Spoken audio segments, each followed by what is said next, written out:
Bonjour, c'est Cryptolis. Aujourd'hui, on va parler de Ethereum, donc ETH, la crypto-monnaie de la blockchain Ethereum.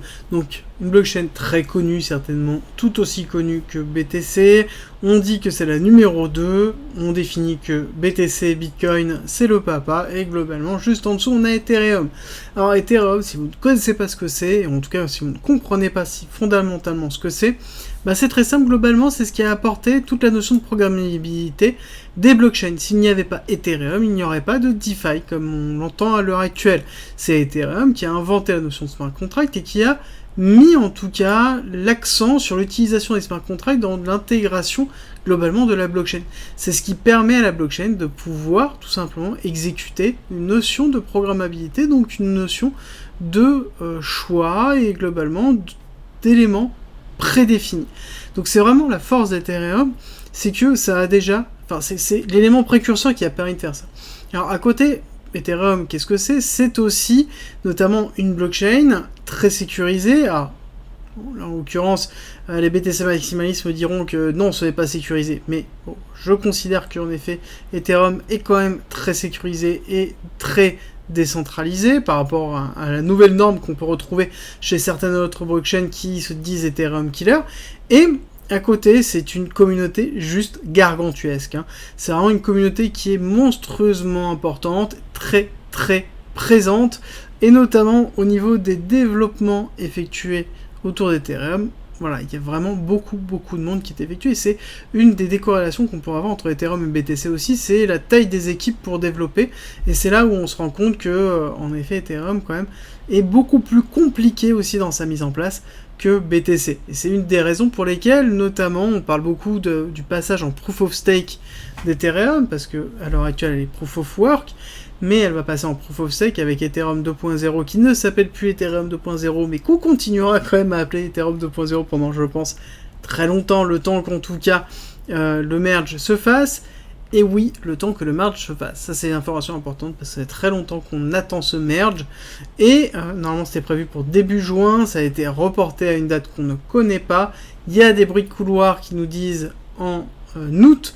Est-ce que ça va être encore une fois reporté en septembre, possiblement fin d'année, voire peut-être même 2023 si jamais ils ont un petit peu de retard dessus. En tout cas, les tests sont positifs, mais il va y avoir un merge pour passer en Proof of Stake. Ethereum à côté, il faut vraiment comprendre que c'est une énorme machine, parce que, en l'occurrence, c'est d'une complexité effroyable. C'est ce qui apporte, à l'heure actuelle, notamment le langage Solidity, c'est ce qui apporte toute la programmabilité que l'on retrouve, et ce langage Solidity est essentiel, parce que c'est la base de 90% des autres blockchains qui sont EVM compatibles. Donc c'est-à-dire que tout simplement, ils supportent les machines virtuelles Ethereum, donc ils supportent les applications qui sont développées pour Ethereum en leur proposant leurs services de blockchain. Donc là-dessus, Ethereum est excessivement fort. Le passage en merge va avoir beaucoup d'éléments, ça va permettre notamment de pouvoir accélérer les transactions, de pouvoir augmenter pas mal de choses, de diminuer un petit peu le frais, mais ça ne va pas directement changer la complexité et les limitations d'Ethereum, d'accord ? On va pas se retrouver avec un Ethereum qui va faire 40 000 transactions par seconde, très très loin de ça. Et on aura toujours les mêmes problématiques que l'on retrouve à l'heure actuelle dans Ethereum. C'est juste potentiellement, les frais vont être un peu plus bas, mais quand même toujours beaucoup plus haut que ce qu'on peut retrouver sur les autres blockchains, et notamment les layers 2 d'Ethereum, comme par exemple Matic. Donc pour ceux qui ont peur notamment de l'avenir des layers 2 avec le passage d'Ethereum 2.0, voilà, il faut comprendre que c'est pas le but. Ethereum 2.0, c'est tout simplement la sous-couche, c'est ce qui est en bas, c'est ce qui assure la sécurité, c'est la base, c'est la fondation. Le reste se construit au-dessus, d'accord ? La scalabilité, les interactions se construisent dans les layers 2, voire potentiellement les layers 3 par la suite. Donc il faut vraiment comprendre ça, que le passage en 2.0 en Proof of Stake d'Ethereum n'est pas négatif pour toutes les autres blockchains, mais même plutôt positif. C'est-à-dire que ça va permettre justement une diminution des frais, une meilleure gestion de l'ensemble des frais et des transactions effectives. Donc on va être sur quelque chose de positif pour l'ensemble de l'écosystème, et c'est ce qu'on attend. Autre chose, il y a beaucoup d'Ethers qui sont bloqués dans tout simplement le protocole test de Ethereum en Proof of Stake. on a quand même beaucoup d'Ether, mais ils ne vont pas être lâchés tout de suite, dès tout simplement le release et le merge, d'accord? Donc ça va être libéré longtemps, et on aura des annonces dans tous les cas sur toutes ces informations-là. Donc là-dessus, il faut vraiment décorréler tout ça et prendre du recul et se dire, ok, bah c'est normal. Alors, le passage Ethereum 2.0 va être vraiment très important pour l'écosystème des crypto-monnaies et tous les EVM compatibles et, bon, globalement, toutes les blockchains qui tournent autour d'Ethereum. Ça, c'est évident et il ne va pas falloir se louper. C'est pour ça que, notamment, ils retardent continuellement pour être sûr, justement, de réussir ce coup-là. Il va falloir surveiller ce qui se passe. Petite information, on rappelle qu'Ethereum a beaucoup d'Ether, mais n'est plus, notamment... n'est plus inflationniste et déflationniste maintenant, grâce notamment au passage de la nouvelle norme qui a été effectuée et qui permet principalement de burner en fait une partie des Ethers lors des transactions. Donc ça permet de diminuer la max supply et donc on se retrouve sur un actif qui est justement déflationniste et qui permet justement d'augmenter sa valeur. Et donc c'est très important de le garder aussi en tête par rapport à ça. Et Ethereum est le socle de la monnaie programmable, de globalement la blockchain programmable. Si on peut faire de la programmabilité sur la blockchain, c'est grâce à Ethereum, et je pense que ça leur restera tout le temps, et ça assure en fait une place d'Ethereum dans tout simplement le top 2, voire potentiellement à terme, dans très longtemps, le top 1, et ça c'est encore toute une autre discussion, c'est la discussion des Ethereum maximalistes et des BTC maximalistes, ça c'est encore autre chose, et personnellement j'aime beaucoup Ethereum, j'aime beaucoup BTC, et pour moi c'est 50-50, pour moi ils ont deux utilités séparées. Je t'annonce une énorme nouvelle, il va y avoir encore plus de contenu sur le Discord, avec notamment l'ouverture de la partie premium du Discord. Concrètement, c'est quoi? C'est plein de guides, que ce soit écrits ou vidéo, il y a plus de 50 vidéos, pour apprendre tout des cryptos, que ce soit pour investir, faire du trading, comprendre la technologie, faire de la DeFi. Il va y avoir en plus des exemples de portefeuille et de bagues, le mien de bagues et de portefeuille sur lequel je vais expliquer tous les tenants et aboutissants, des dossiers sur les futures pépites, des dossiers d'analyse fondamentale du marché, des indicateurs, des stratégies d'optimisation DeFi et bien évidemment des signaux spot, futurs et investissements, avec en plus un canal fiscalité, un canal juridique, des canaux de discussion, plein d'autres choses, et ça ne va pas s'arrêter là. Si tu veux plus d'informations, je t'invite à regarder la vidéo explicative en commentaire et à rejoindre le Discord. À très vite. Si tu aimes mon contenu, like, partage et abonne-toi, ça m'aide énormément.